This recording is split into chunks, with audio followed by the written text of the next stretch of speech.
What's up, guys? This is Ronnie. Welcome back to our channel Total Technology. So this is going to be the part 5 of the NEO4J Cypher tutorial. So this is the today's topic. In the last episode, we have seen how to create nodes with label and properties. But in that video, we have created only one node with properties and label together. But in this tutorial, we'll see how to create multiple nodes with label and properties using comma separated character. Not comma separated. It's only comma. Okay. So let's open our browser over here and we'll create. So before going forward, let's check if something is there, or if something is there, we'll clean it up. Okay, so let's create. So this is create n player. This is going to be like name equals to Leo. Same tutorial again, and another. This is like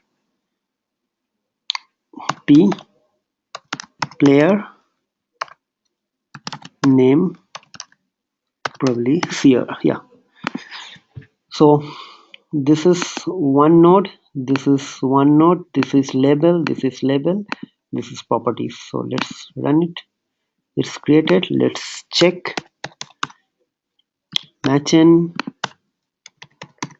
return n, see Leo and CR7. If you go to the table column, table wise format, like key value pair, it is showing name Leo, name CR7. If you go here text, it is showing as a text. Code will check it in the later. So see, this is properties is player, this is label is player, this is also label player, and if you click here, this is id 89 name CR7, this is id 88 name Leo. So this is the code. Just think about this one. This is separate, this is separate, everything has been separated with one comma, and after that we have to use this create one. So this is very simple. So let me just copy paste it in my here, so it will be easier for me to include in the video description, so all of you can practice actually.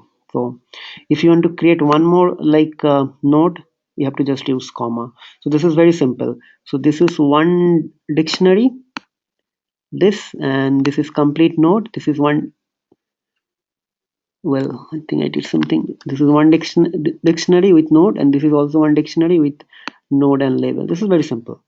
This is only one dictionary with nodes and this label, and there are actually two dictionary with two nodes with comma separated in between. We have separated these two nodes with one comma.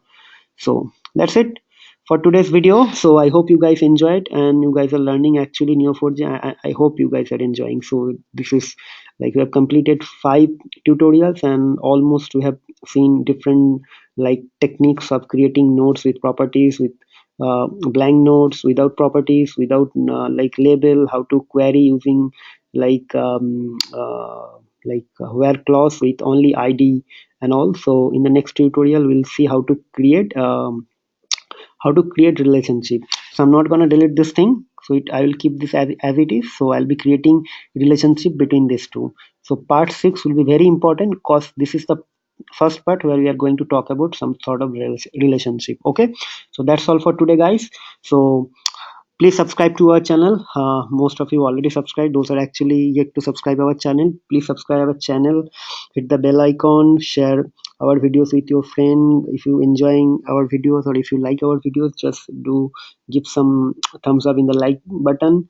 If you have some suggestion, if you want to communicate with us, if you have some feedback, if you are having any difficulties of learning anything, just to let us know via comment. I am always there to help you, and so my friend is there, Supratim, is also will be able to help you. Or also if you want to communicate with us, interact with us on a regular basis, you can have, I have already given my email id, you can directly send me email. Our Facebook page is also very much active, you can also communicate us via this Facebook channel. So that's all, guys. Hope to see you in the next video, probably tomorrow. So till then, take care, goodbye. And I think this is also weekend going on over there all across the globe. So happy weekend. Till then, goodbye and take care.